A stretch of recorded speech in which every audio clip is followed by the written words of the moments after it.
Okay, we're going to move now to Jessica in Missouri. Hi, Jessica. Can you hear us? Okay. I can. Good afternoon, Dr. Beam. And I want to thank you for what you've done. You're the first video I found. Limerence was the first video I watched, and it made at least what he's going through make sense. I see. Because it couldn't make sense. None of it made sense. I've been married 31 years, and my discovery date was November of last year. Okay. And it seems every 2 months I discover that there's still communication. Last that I could establish was in August. They had a half-an-hour conversation about how happy they are and let's make plans and what have you. October, her husband and I communicated, and he said, oh, yeah, she's not communicating him, but he's still communicating with her. He's still attempting to reach out to her. At least that's the husband's perspective. Right, exactly. Yeah. Okay. Well, that's in their counseling session. That's what she's admitting to. Okay, because they're in marriage counseling as well. Okay. I tried marriage counseling, but as long as we were in counseling and he was also in individual counseling, he was not being even truthful there with his own counselor or with the marriage counselor. Gotcha. So now we're at 2 weeks out from this latest discovery, and it's nope, this time it's different. I love you. I want to be here. I'm over her. I'm done. You have to believe me. I love you. I want our marriage. When do I believe a word? When do I believe after you can look me in the eye and say, I'm being honest with you for the last 11 months? At what point do I believe you today? Okay, and that's a very reasonable question. We often hear it phrased this way, Jessica. People will say, one of the most painful things about this whole thing is that my spouse kept lying to me. Now, please don't hear this as being facetious. I'm not trying to be facetious, not in any shape, fashion, or form. But I always ask back when a person says that, well, what did you expect that person to do? If he or she were continuing to do something they need not do, that they shouldn't be doing, and you're asking them about it, then either A, they're going to confess it and stop it, but if they're not ready to stop it, they're going to lie.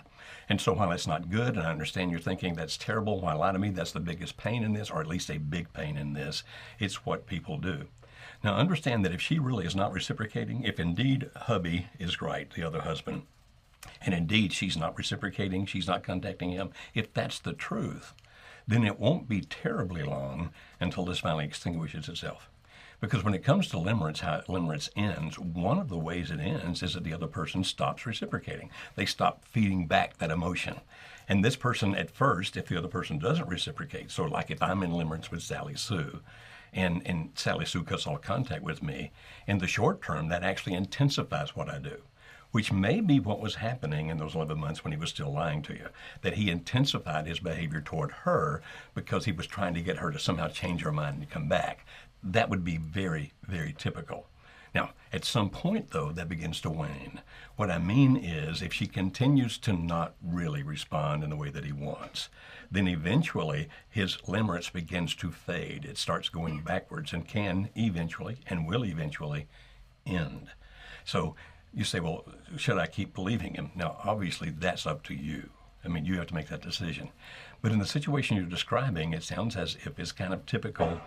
I hate to use the word because it's so overused, but it's kind of a typical textbook situation of he's winding down, and because of the fact that she's not giving him what he wants, he's winding down, and so the lies actually should wind down as well. Now, if you're saying, well, I can't trust him again because he lied, that's your privilege if you want to. But if you're saying, okay, it looks to me like this is getting better. It looks to me like he's finally getting to where he needs to get to. Should I choose to believe him? Then I recommend that you go back to how we started the program today and look at those three things. Am I really willing to do this? And number two, does he get it? Does he understand how much hurt he gave me and therefore willing to do what it takes? Really, truly willing to do what it takes. And then number three is those stops, those safeguards that offer protections.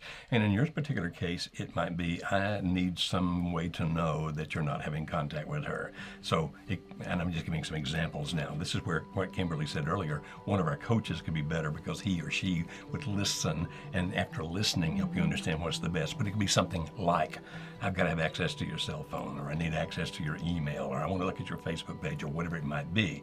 But you can set a safeguard that offers protection. So in my opinion, and of course I'm basing it just on what you said, because I don't know anything else about the situation, it sounds as if it's going the right direction. Good for the fact that the woman is no longer reciprocating. Great, I'm glad that's happening. Now, he will eventually lose limerence because of that, but it doesn't happen that fast. It takes a while to work down.